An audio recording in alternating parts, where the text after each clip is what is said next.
본디오 빌라도에게 고난을 받으시고 십자가에 못 박혀 죽으시고 장사한 지 사흘 만에 죽은 자 가운데서 다시 살아나시며 하늘에 오르사 전능하신 하나님 우편에 앉아 계시다가 저리로서 사한 자와 죽은 자를 심판하러 오시리라. 성령을 믿사오며 거룩한 공예와 성도가 서로 교통하는 것과 죄를 사하여 주시는 것과 몸이 다시 사는 것과 영원히 사는 것을 믿사옵나이다. 아멘. 함께 우리가 이 아침에 주께 올릴 찬송은 예, 찬송은 285장 1절과 2절입니다. 285장 1절과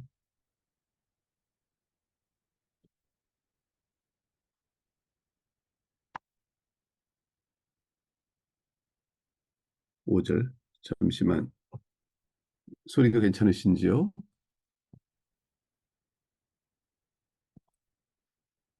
네, 음성, 괜찮습니다. 네, 감사합니다. 285장 1절과 2절 찬송하겠습니다. 주의 말씀 받은 그날 참 기쁘고 복되도다. 이 기쁜 마음 못 이겨서 온 세상에 전하노라.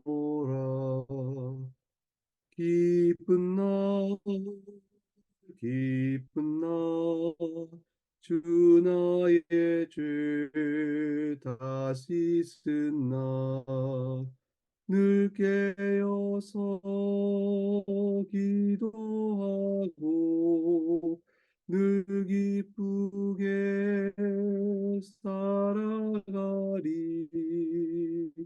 기쁜 날 기쁜 날 주 나의 죄 다시 쓴 날 이 좋은 날 내 천한 몸새 사람이 되었으니 이 몸과 마음 다 바쳐서 영광의 주를 섬기리. 기쁜 날 기쁜 날 주 나의 죄 다 씻은 날 늘 깨어서 기도하고 늘 기쁘게 살아가리. 기쁜 날 기쁜 날 주 나의 죄 다 씻은 날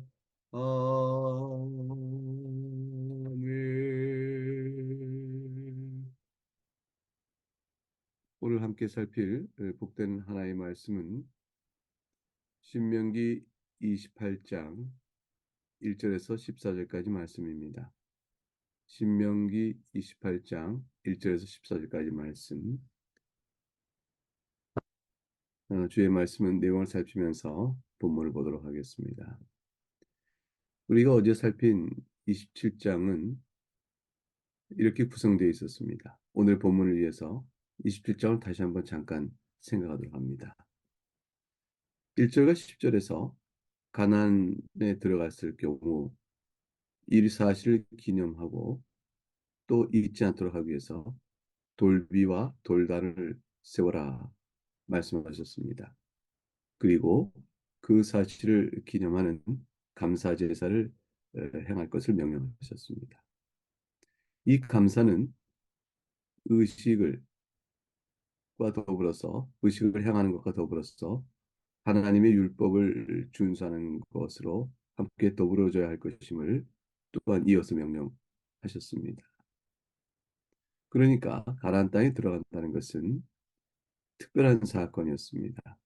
그저 평범한 다른 어떤 지역을 원하는 땅을 구하여 정복했다 하는 것과는 전혀 다른 의미가 있는 것이죠. 왜냐하면 하나님께서 그 땅을 특별히 지정하시어 그 땅을 약속으로 주시고 그 땅을 과연 정복해서 이루어질 그곳에서 이루어지는 모든 삶이 하나님의 백성으로 살아가는 특별한 관계성을 갖고 있기 때문입니다. 따라서 과연 하나님께서 약속하신 바를 이 땅을 주의 능력으로 우리에게 주셨다라는 것을 기억하고 기념하고 또한 감사를 드리면서 그 감사는 마땅히 그 땅을 주신 바는 하나님의 목적, 하나님의 율례대로 살아가 걸어가는 살아가는 거룩한 주의 백성이 되도록 하시는 그 목적을 이루는 것입니다. 그러므로 이 감사는 의식과 더불어 하나의 율법을 준수하는 것으로 행해져야 하는 것이죠. 이것은 오늘날 우리가 예수 그리스도로 말미암아 구원을 받았습니다라는 사실을 기뻐하고 또 기억하며 살아가는 성도의 삶에 있어서 성도에게 주어진 바 된 마땅한 삶의 표준인 하나님의 율법을 잘 생각하고 그를 지키고 살아가는 것이 마땅하다는 것과 동일한 이치를 우리에게 보여줍니다. 우리가 가나안 땅에 입성하였다는 것은 구원받은 주의 백성으로서의 삶을 살아가는 것이요. 그러므로 인해서 그 사실을 기뻐하는 예식과 더불어 과연 하나님 뜻이 내 안에 이루어지기를 원하고 하늘에서 땅 뜻이 이루어진 것처럼 이 땅에서도 아버지 뜻이 이루어지기 원합니다. 라는 고백을 하는 것과 같다라고 말씀드릴 수 있습니다.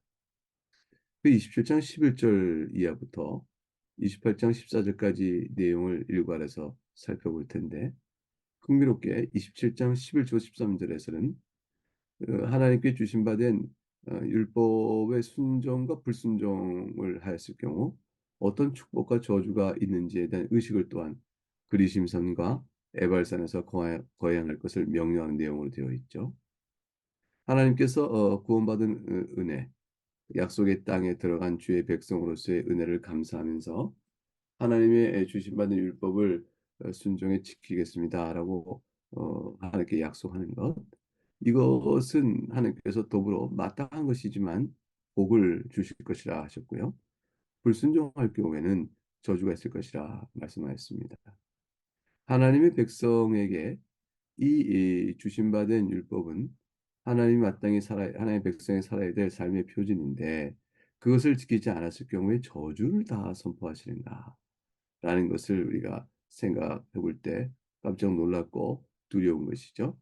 그럼 구약의 백성은 율법을 순종함으로 구원을 받는 것이고 불순종함으로 저주를 받는 것인가 이런 생각을 바로 할 수 있게 되어집니다. 그러나 그들의 구원 여부가 율법 자체의 순종과 불순종으로 주어진다라는 생각은 아닙니다. 왜냐하면 이스라엘 백성은 하나님의 은혜로 구원받는 것이지 행위에 따라 구원받는 것이 아니기 때문입니다. 이것은 우리와 똑같은 이치이죠. 그러면 순종과 불순종은 어떤 의미를 갖는 것인가? 순종은 이스라엘의 집단적 개념을 생각해 보면 됩니다. 하나님께서 언약 백성으로 살아가는 저들에게 있어서 순종과 불순종을 하나님 집단적 언약의 내용으로 요구해 주십니다. 그래요. 결국 이스라엘이 집단적 의미에서 하나님의 말씀에 불순종하는 악을 행할 때 집단적 이스라엘 자체가 결국 구원의 형태로 유지된 것은 아니었습니다. 왜냐하면 집단적 이스라엘의 구성은 육적인 혈통에 따라 이루어지는 것이지 그것이 하나님의 주어진 언약에 따른 진실한 믿음을 따라 주어지는 것이 아니기 때문이죠. 그 이스라엘 백성 가운데서 하나님의 주신바된 외적인 언약인 육적 혈통에 주신바된 그 언약 안에서 하나님 주신바된 교훈의 내용을 참으로 깨닫고 그 은혜를 입은 자들은 하나님께 순종해 나가고 그들이 혹 죄를 범하여도 징계의 매로 다스려서 돌이켜 깨달아 주 앞에 나오게 되어 있습니다.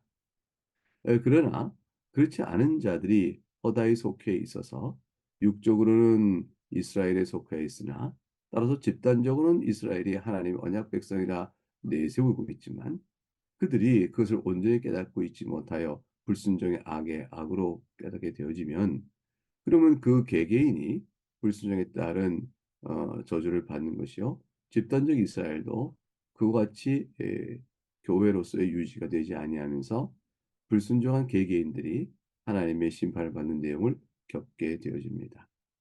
그러나 집단적 이스라엘이 언약 안에서 하나님 앞에서 불순종의 일이 있다 할지라도 그것은 육적 이스라엘이요. 개인적으로 믿음으로 나오는 참된 이스라엘 백성, 곧 영적 이스라엘 백성은 항상 주의 은혜 가운데서 순종으로 나오게 되어지고 불순종할 경우는 돌이켜 회개하게 되어지며 하나님이 그 영혼을 구원하시는 그 일을 끝까지 행하였습니다. 따라서 외면적, 표면적 이스라엘이 아니요 이면적 이스라엘이요 외적 이스라엘이 아니라 영적 이스라엘, 육적 이스라엘이라 영적 이스라엘은 저주를 불순종으로 저주를 받는 또 순종으로 축복을 받는 행위 언약적 구조 안에 있는 것이 아니었습니다. 그러나 하나님께서 이스라엘 백성이 외적으로 존재하는 형태 또 집단적 이스라엘은 결국은 하나님의 말씀에 불순종함으로 지금 우리가 알고 있는 에발산과 그림산에서 벌어지는 저주와 축복의 의식에 따라서 저들은 살고 또 그 공동체가 계속되어 가는 것에 대한 결과를 맛보게 될 것입니다.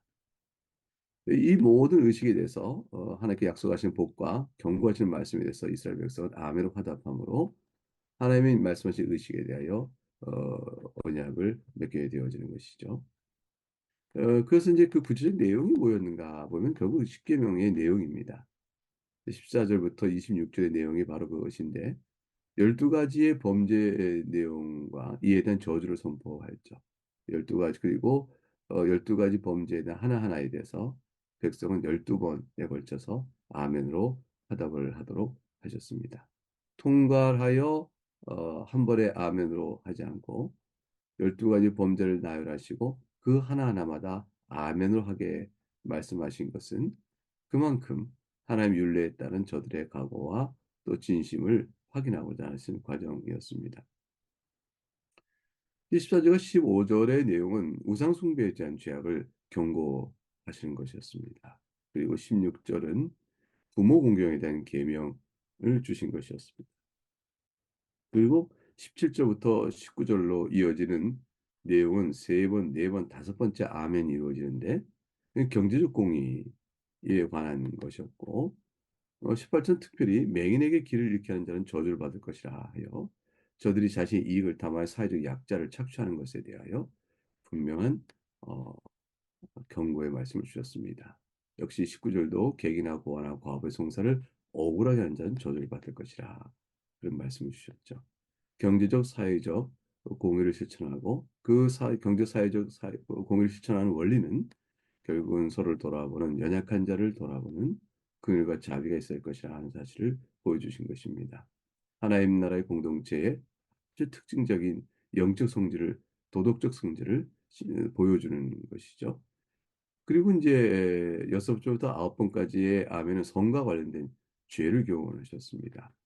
그래서 20절, 21절, 22절 쭉 이어지죠. 아버지 아내와 동침하는 자. 이 아버지 아내는 나를 낳은 생모가 아니고 아버지가 함께 더불어 사는 첩과 같은 자라 생각하시면 됩니다. 물론 생모라 할지라도 동침하는 자는 다 죄가 되어지는데 그런 일은 생각하기 어려운 일이죠. 아버지의 하체를 드러냈다. 내용 그것이고요. 21절 짐승과 교합하는 수간 이거 다 저주받을 자요. 자매와 또 장모와 등등등 관계 갖지 않도록 하셨습니다. 이 모든 내용은 부패성 때문입니다. 이방 족속들이 이와 같은 일들이 만행하는 죄 가운데 있을 뿐더러 이스라엘 백성 또한 저들이 본성상 부패한 자로서 차이가 없기 때문에 하나님께서는 그 이스라엘 백성이 가나안 땅에 살아갈 때 가나안 족속의 사회적 풍습을 옳다 하여 따라가는 일이 없도록 막으실 뿐더러 이스라엘 백성 자체도 그들의 죄성에 하여 이와 같은 일들이 되어질 것에 대한 하나님의 강력한 경고이셨습니다. 그리고 열 번째, 열한 번째 내용은 바로 살인죄와 뇌물죄에 관한 경고였습니다. 마지막으로 열두 번째에 종합하여 이 율법의 말씀을 실행하지 않는 자는 다 저주를 받을 것이라 라고 말씀하였고 백성은 아멘으로 화답하였습니다. 잠시 동안 12번의 명령을 살펴봤지만 이는 다 십계명을 옮겨 놓은 것이었죠. 그래서 이 율법 그런 이후에 이 율법에 대하여 오늘 보는 28장 1절부터 14절은 순종함으로 개인적으로 또 민족적으로 받을 축복을 말씀해 주시고요. 그 이후에 내일 살필 부분은 15절에서 68절에서 불순종으로 받게 될 개인적인 저주와 민족적 저주가 무엇인가 하는 것을 나누어 설명하셨습니다. 이제 오늘은 그 가운데서 순종하였을 경우에 받을 개인적인 복, 또 민족적 복이 무엇인가 하는 내용을 살핀 대목이 되어집니다. 1절 내용부터 말씀을 읽겠습니다. 하나님의 말씀입니다. 네가 네 하나님 여호와의 말씀을 삼가 듣고 내가 오늘 너에게 명령하는 그의 모든 명령을 지켜 행하면 너의 하나님 여호와께서 너를 세계 모든 민족 위에 뛰어나게 하실 것이라. 네가 네 하나님 여호와의 말씀을 청종하면 이 모든 복이 너에게 임하며 너에게 이르니 하나님의 말씀입니다. 결국 하나님께서는 앞서 하신 말씀 그 내용을 다 그대로 반복하셨죠. 하나님 말씀을 삼가 듣고 그 하나님께서 명령하신 명령을 다 지켜 행하면 모든 일이 뛰어나며 그리고 그 복이 임할 것이다라고 말씀하셨습니다. 이 사실은 이스라엘 백성에게 주어진 언약의 약속이요. 또 하나님 주신 은혜이죠. 그 하나님의 말씀을 듣고 청종한 것은 마땅한 것이요. 하나님께서 더하여 복을 주실 까닭이 없으십니다. 그래 하나님께서 언약적 복을 약속하고 계신 것이에요. 이건 창조의 규례에 따라서 모든 피조물인 또 하나님의 형상을 지음받은 인간이 하나님의 말씀을 청종해야 한다는 것은 당연한 것이요. 이걸 청종한 이후에 그 순종을 들어 주께서 말씀하실 때 마땅히 해야 할 것을 해야 했을 뿐이므로 내가 아무 유익이 없는 자입니다. 라고 말하는 것이 무익한 종입니다. 말하는 것이 마땅합니다. 그래 하나님께서는 그를 사랑하시어 복을 더하여 주십니다. 이 순종의 모든 능력과 은혜는 부패한 우리들에게서 나오는 것이 아닙니다. 하나님께서 그 은혜를 베풀어 그들의 심령 속에 주의 말씀을 듣기를 소원하고 듣는수록 더 즐거움이 있게끔 하시는 것이죠. 하나님 주신 받은 율법을 순종해 나가도록 하시고요. 정하신 받은 모든 구약의 의식과 또 제사와 또 절기들은 저들에게 베푸신 하나님의 은혜의 방편들이었습니다. 그 일에 따라 순종하고 정실에 따라가면 복이 더해지는데 구약의 상황 속에서 하나의 시민 공동체를 이루면서 교회를 구성하는 이스라엘 백성에게는 구체적인 복들을 다 이 땅의 자연적이고 삶에 관한 복들을 더하여 주셨습니다. 오늘 우리에게도 하나님의 말씀을 그대로 순종하면 아름다운 복이 주어집니다. 우리가 하나님의 은혜의 은혜를 더욱더 누리게 되어지고 또 하나님 앞에서 기도와 말씀과 또 나아갈수록 우리 안에서 우리 기도를 들으시는 하나님에 대한 손길을 볼 것이며 또한 우리 안에 하나님과 더욱 가까이 되어지고 화목해 되어지는 기쁨을 누릴 수가 있게 되어집니다. 그래서 하나님께 나아갈수록 하나님의 은혜의 빛을 더 받게 되는 이 원칙은 하나님께서 지금 이스라엘 백성에게 복을 서는 것과 동일한 것이라 볼 것입니다. 개인이 순종하게 될 경우에 받을 복은 3절부터 6절까지의 내용이 나와 있습니다. 성읍에서도 복을 받고 들에서도 복을 받을 것이라. 내 몸의 자녀와 내 토지의 소산과 내 짐승의 새끼와 소와 양의 새끼가 복을 받을 것이며 내 광주리와 떡 반죽 그릇이 복을 받을 것이며 네가 들어와도 복을 받고 나가도 복을 받을 것이니라. 요약하면 무엇일까요? 이 땅에 살아가는 동안에 너희가 구하는 것이 이 땅의 육체가 생존을 도모하고 또 부족함이 없이 또 살아가며 이런 것이다. 이렇게 구하는 것이 있다면 하나님께서 그 땅에서 이루어질 가나안 땅에서의 적과 꿀이 흐른 그 땅에 이와 같은 복을 주실 것을 말씀하시는 것이죠. 이것은 공동체 일반이 받는 복을 넘어서서 개개인에게 특별히 순종할 때 받는 복을 더 말씀하신 것은 개별적으로 다르기 때문입니다. 하나의 말씀 앞에 서 있는 것은 이스라엘이라는 공동체 이름으로 육족 이스라엘이다라고 서 있지만 개별적으로 각기 하나님 은혜 앞에 서 있는 것은 다르고 하나님께서 개별적으로 저들에게 상을 약속해 나가 주고 계십니다. 성읍에서도 들에서도 복을 받고 6절에 들어와도 복을 받고 나가도 복을 받는다는 것은 우리가 어떤 삶을 살더라도 어떤 형태의 노이라도 하나님께서 그들과 함께 하시고 그들을 선하게 인도하신다 사실을 말씀해 주고 있는 것이죠.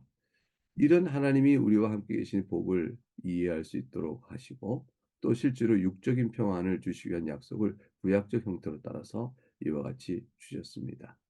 이 모든 내용들은 개인이 하나님의 말씀에 순종하면 개인이 이 땅에 살면서 당할 수 있는 어떠한 어려움들이 전혀 없다라고 반대적으로 얘기할 것은 아닙니다. 그런 일이 있을 수가 있게 되어지겠죠. 하나님을 사랑하는 자들 가운데도 이 땅에서 환난을 당할 수 있는 것이니까요. 그런데 이 말씀은 하나님을 갖게 하는 자가 하나님 앞에서 어떠한 선한 베푸심 가운데 있을 것이에 대한 확신과 위로를 주시는 것입니다. 그러므로 내가 하나님 앞에서 어디에라도 눈동자처럼 나를 살펴주시는 하나님의 은혜 가운데 내가 있을 것임을 확실할 수가 있고 실제적으로 오늘날 신약의 시대에 있어서도 주의 말씀을 순종하여 성실하게 살아가며 지혜를 구하고 또 하나님에게 도우심을 구하며 살아가는 기도의 사람들은 실질적으로 삶이 건강한 질서 가운데서 적절한 삶의 안정과 평화를 많이 누리게 되는 것을 우리가 볼 수가 있습니다. 하나의 섭리는 매우 특별하고 복잡하여 우리가 일반적인 선을 받지 못하는 경우도 개별적으로 있을 수 있습니다. 그런 것은 하나의 협력의 서울을 이루시는 더 큰 하나님의 사랑 가운데 있는 일이므로 주 앞에 믿음으로 받고 또 주 앞에 나갈 것이로되 일반적인 삶의 질서 가운데서 믿음으로 주 앞에 나가는 하나님의 순종의 백성들에게는 평화로운 삶의 형태를 주시게 되어집니다. 7절부터 13절 전반절까지는 민족적 개념에서 순종함으로 받을 복을 쭉 말씀해 주고 계십니다. 그 내용을 7절부터 주의 말씀을 듣겠습니다.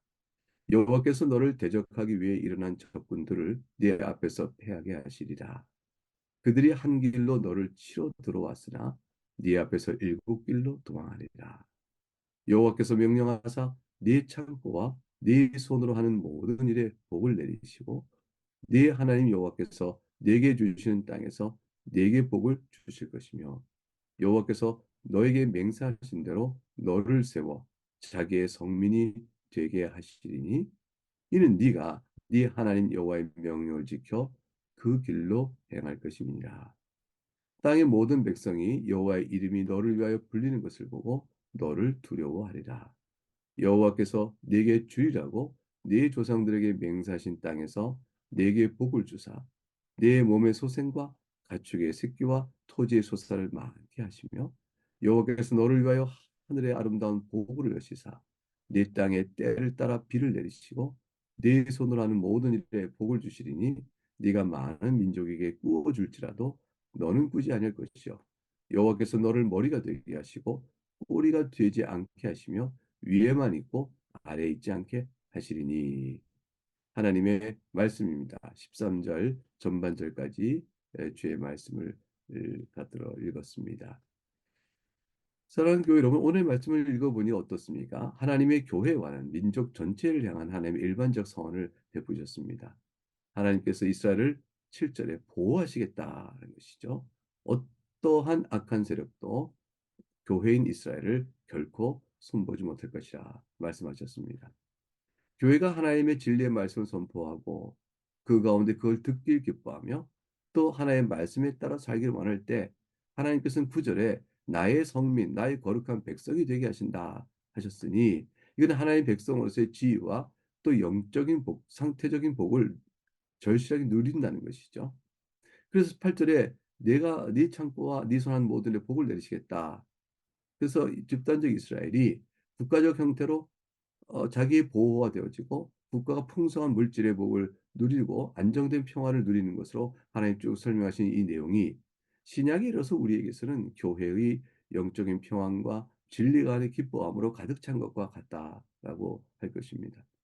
교회가 진리 말씀 가운데 서서 하나님의 율례를 바르게 선포하고 그것을 또 사랑하게 되고 그걸 통하여 하나님을 사랑하는 그 은혜 가운데 우리가 다 있게 되어지면 그 교회를 통해 주신 바된 그 복은 기름지고 또 하늘에 내리는 빛, 이슬비처럼 우리를 청결하게 하며 마음에 큰 기쁨을 주시게 되어진다 하는 것입니다. 거룩한 백성으로서 아름다운 자태를 누리게 되어지죠. 그 세상이 그곳에 바로 빛과 있다 하는 사실을 빛이 있다는 사실을 보게 됩니다. 모든 백성이 여호와 이름이 너를 위하여 불리는 것을 보고 두려워하게 되어진다라고 되어지고 머리가 되고 꼬리가 되지 않고 아래가 있게 되지 아니 세상이 교회를 따라오게 되는 것이지 교회가 세상을 따라가는 세속화의 영향을 입는 것이 아닌 게 되어지죠. 그리고 교회가 말씀 가운데 누려질 때 복되었던 것을 오늘날 신약교회 안에 적용해 볼 수가 있습니다. 이와 같이 개인과 또 집단적, 민족적, 또 이스라엘 전체적으로 하나님의 말씀 순종할 때 각각 어떠할지에 대해서 말씀하시고 이제 13절 하반절, 14절 말씀에 복이 내릴 것임을 다시 한번 강조하신 내용으로 매듭이 되어집니다. 하나님의 말씀입니다. 오직 너는 내가 오늘 너에게 명령하는 네 하나님 여호와의 명령을 듣고 지켜 행하며 내가 오늘 너희에게 명령하는 그 말씀을 떠나 좌로나 우로나 치우치지 아니하고 다른 신을 따라 섬기지 아니하면 이와 같으리라. 하나님의 말씀입니다. 결국 이 모든 복은 다른 신을 따라 섬기지 아니한다라는 것으로 요약이 되어집니다. 제1계명이죠. 너는 나 외에는 다른 신을 섬기지 말라라는 말씀 그 계명에 충실한 것입니다. 하나님의 주신 바된 율법을 하나씩 하나씩 규칙을 헤아리며 어떻게 지키면 되는가라는 궁리에 있지 아니하고 그 모든 것들은 결국에는 이 모든 걸 통해서 하나님을 네가 사랑하느냐 하나님 말을 너의 하나님인 줄 알고 섬기는가라는 신앙 제1계명의 원리에 따라 풀어지고 있는 것입니다. 하나님의 백성이 하나님을 사랑하고 하나님의 백성이 하나님만을 그 마음과 뜻과 힘을 다해 사랑하는 그 가운데서 하나님을 섬깁니다. 라고 해 나가는 그 영적 자태와 원리에 따라서 각각의 주신 바된 계명이 우리에게 실행되어질 때 우리는 영생을 미리 맛보는 것이죠. 성도라 할지라도 불순종하면 이 땅에서 죽음의 고통을 맛봅니다. 실제 육적 죽음을 넘어서서 내면 안에서 쓰디쓰고 죄로 인한 상함, 영혼의 상처와 아픔, 괴로움, 무덤덤함, 무감각함, 내가 살아있나 죽어있는다, 살아있으나 죽은 것 같은 그러한 상태의 맛을 보게 되어집니다. 그건 고통이죠. 그게 완전히 실현되어지면 죽음인 것입니다. 그러나 성도가 순종하게 될 때, 하나님을 가까이 하게 될 때, 우리는 영생을 미리 맛봅니다. 하나님과 우리 사이에 화목이 이루어지고, 그 가운데 화평과 또 말씀이 주시는 교훈의 그 기쁨들을 우리가 단맛으로 알게 되어집니다. 우리 모든 그리스도 예수 그리스도의 속죄의 은혜로 인해서 모든 율법의 정죄로부터 구원을 받은 자들입니다. 이 구원을 받은 자일 뿐더러 이 말씀하신 계명을 우리가 다 우리의 순종으로 다 이룬 것처럼 예수 그리스도의 순종의 의를 우리 것으로 주어지고 우리가 그것을 또 받아 하나님 앞에 의인으로 서 있는 자들입니다. 이런 자들은 당연히 하나님을 사랑하게 되어지고 또 마땅히 하나님을 사랑하는 걸 우리가 고백하고 또 그러기를 소원하는 마음을 갖게 되어집니다. 우리에게는 다 그런 소원이 있습니다. 그 소원의 힘이 좀 더 강화되어지고 성장해지고 어느 때 언제 상황이라도 저 밭에 있을 때나 집에 있을 때나 들어올 때나 나갈 때나 어떨 때라도 하나님을 사랑하는 마음으로 우리 마음을 열어 나갈 수 있도록 주여 도와주옵소서 내가 주께 마음을 내어드립니다. 라고 할 때 우리는 하늘에서 내리는 큰 복을 누리며 살아가는 성도로서 영생을 맛보며 사는 것이죠. 속죄의 은총이 내 안에서 더 확신되어지고 하나님과 화목하는 기쁨 속에 살아갑니다. 그것을 가리켜서 성도가 주께 드리는 감사의 예물이라 할 것입니다. 이 말씀으로 우리 모두 하나님께 감사는 우리가 될 수 있기를 바랍니다. 함께 기도하겠습니다. 사랑과 긍휼이 많으신 하나님 아버지, 오늘의 말씀이 우리에게 큰 기쁨과 복이 되어집니다. 성도로서 우리가 살아가는 동안에 주시받는 은혜가 어떠한 것이며 또 우리가 하나님의 말씀을 따라 주를 더욱더 사랑하는 데 살아갈 것임을 오늘 말씀을 통해 듣고 또 배우게 되어집니다. 우리 사랑하는 나그네 교회 모든 교우들이 이 은혜와 이 믿음의 복등 속에 안전하게 거하여 더욱더 하나님께 내리시는 하늘의 기름진 귀한 은혜를 입고 또 살아갈 수 있도록 도와 주시옵소서. 내일은 또한 복된 주일이라 우리가 다 주 앞에 모입니다. 모으는 걸음이 게으르지 않고 다 모여 하나님께 찬송하며 이 은혜의 담비를 누릴 수 있게 하여 주시옵소서. 이제 곧 다가오는 장로 임직이 있습니다. 귀하게 세워진 종들을 주님 기억하시고 저들의 심령의 주 앞에 나아가는 더 복된 은총이 더욱더 풍성해지도록 주여 도와주시고 이끌어 주시옵소서. 우리 사랑하는 교우들이 각기 주의 자신의 형편을 놓고 주 앞에 엎드려 올 때에 셈을 살피시는 하나님의 손길로 저들의 위로를 받고 힘을 얻어갈 수 있도록 도와주시옵소서. 모든 사랑을 베푸신 주 앞에 감사하고 우리 주 예수 그리스도 이름으로 기도하옵나이다. 아멘. 이제 우리 주님께서 가르친 기도를 함께 주 앞에 올리겠습니다. 하늘에 계신 우리 아버지여, 이름이 거룩히 여김을 받으시오며 나라가 임하시오며 뜻이 하늘에서 이루어진 것 같이 땅에서 이루어지이다. 오늘 우리에게 일용할 양식을 주시옵고 우리가 우리에게 죄 지은 자를 사하여 준 것 같이 우리 죄를 사하여 주시옵고 우리를 시험에 들게 하지 마시옵고 다만 악에서 구하시옵소서. 나라와 권세와 영광이 아버지께 영원히 있사옵나이다. 아멘.